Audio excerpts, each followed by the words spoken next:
எல்லாருக்கிட்டையும் நீங்கள் அன்பை வந்து எக்ஸ்ப்ளோர் பண்ணணும்.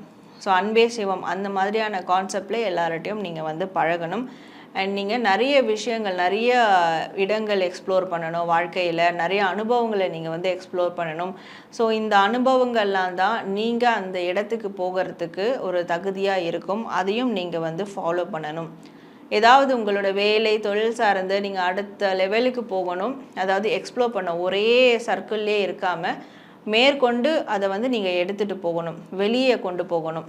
ஸோ அப்படி கொண்டு போகிறதுக்கு தேவையான ஒரு தைரியமும் தெம்பும் ஒரு உற்சாகமான மனநிலையும் முருகர் உங்களுக்கு நிச்சயமாக தருவார். ஸோ அதற்கான வேண்டுதல்களையும் நீங்கள் முருகர்கிட்ட கேட்கும் போது அது எல்லாமே உங்களுக்கு வந்து கிடைக்கும். ஆனால் நீங்கள் தைரியமாக ஒரு கட்டத்துலேருந்து அடுத்த கட்டத்துக்கு நீங்கள் தைரியமாக அடியெடுத்து வைக்கணும். அது மட்டும் இல்லாமல் நீங்கள் எப்போவுமே சோம்பேறித்தனமாக இருக்கக்கூடாது, சுறுசுறுப்பாக இருக்கணும். ஸோ நீங்கள் எந்த அளவுக்கு சுறுசுறுப்போடு ஆக்டிவாக இருக்கீங்களோ அப்போது உங்களுக்கு நீங்கள் அந்த பொசிஷன் அடையிறதுக்கான அடுத்தடுத்து உங்களுக்கான அந்த விஷயங்கள்லாம் தொடர்ந்து நடந்துக்கிட்டே இருக்கும் போது நீங்களும் அதற்கான உழைப்பை உங்களால் வந்து போட முடியும். A to B உங்கள் பசியார எங்கள் ருசி பேசும்.